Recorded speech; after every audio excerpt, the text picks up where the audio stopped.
Kuri Philips Sonicare dantų šepetėlė dabar geriausia? Tuoj išsiaiškinsime.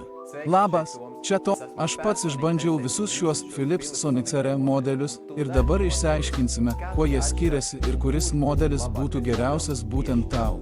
Palyginsime jų galią, programas, akumuliatoriaus veikimo laiką, komplektaciją, naudojimo patirtį ir žinoma kainas.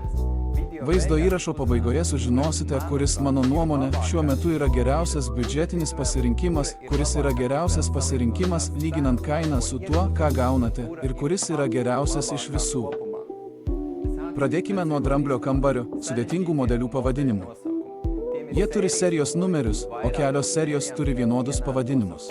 Šiuo metu pas mus yra šie serijos numeriai, nuo 1100 iki 9900.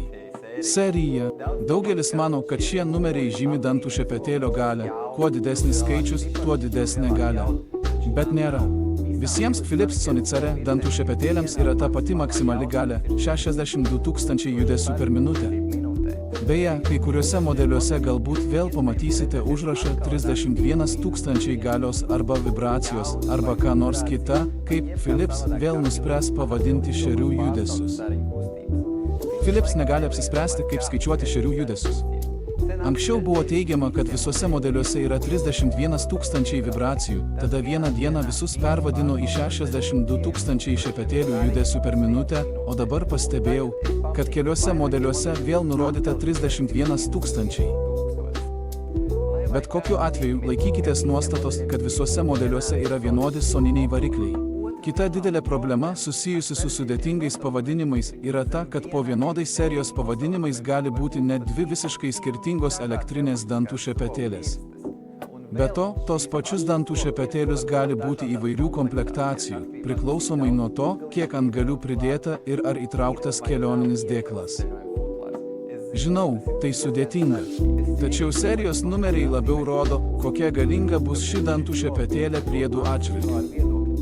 Kuo didesnis skaičius, tuo daugiau režimų, keičiamų galvučių ir kitų vizualių ar funkcinių patobulinimų jį turės. Gera žinia yra ta, kad nepriklausomai nuo to, kurį iš šių modelių pasirinksite, jie visi puikiai pašalina apnašas nuo dantų, o net pigiausias modelis mūsų testuose 100% pašalino visas apnašas nuo dantų. Be to, nesvarbu, kokį modelį jau turite ar ketinate įsigyti, visiems jiems tinka tie patys keičiamieji antgaliai. Galite nusipirkti pačius brangiausius antgalius ir uždėti juos ant pačios pigiausios dantų šepetėlės, viskas veiks. Tad kuo skiriasi šie modeliai? Pirmiausia, programų skaičiumi. Pigiausiuose šepetėliuose yra tik vienas valymo režimas, o brangiausiuose modeliuose iki 4 skirtingų valymo režimų.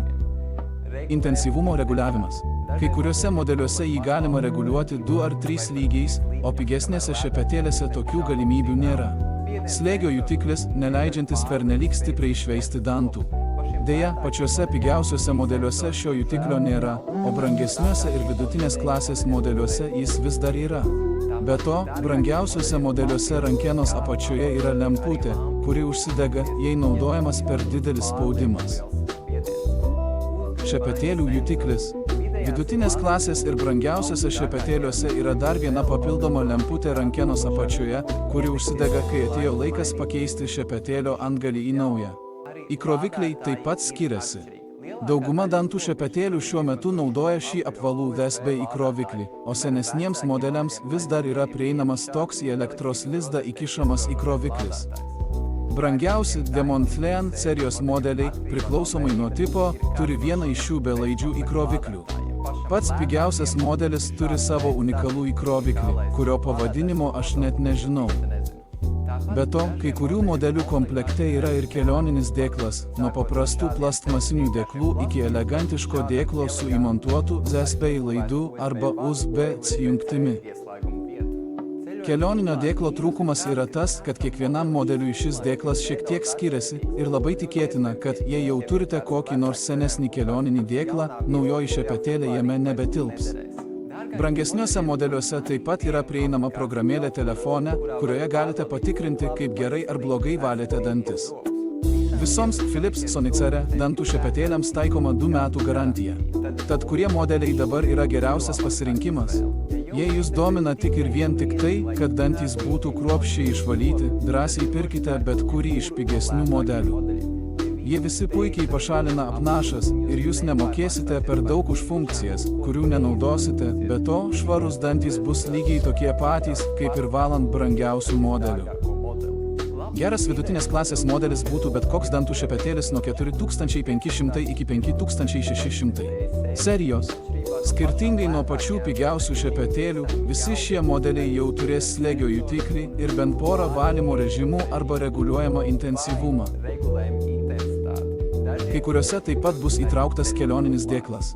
Jei norite pačios elegantiškiausios ir techniškai pažangiausios dantų šepetėlės, tuomet bet kuri iš 9000. Šepetėlių serija bus pasirinkimas. Visos juose yra slėgio jutiklis, keli valymo režimai, keli intensyvumo lygiai, belaidis įkroviklis, kelioninis dėklas, mobilioji programėlė, taip pat baterija, kuri vienu įkrovimu veiks ilgiausiai, o komplekte jau bus įtraukti naujausi keičiamieji antgaliai. Nesvarbu, kuris modelis jums patiktų labiausiai, jie visi jau yra mūsų parduotuvėje, o tai reiškia, kad galite juos gauti iš karto, atvykę pas mus, arba pašto dėžutėje jau kitą darbo dieną.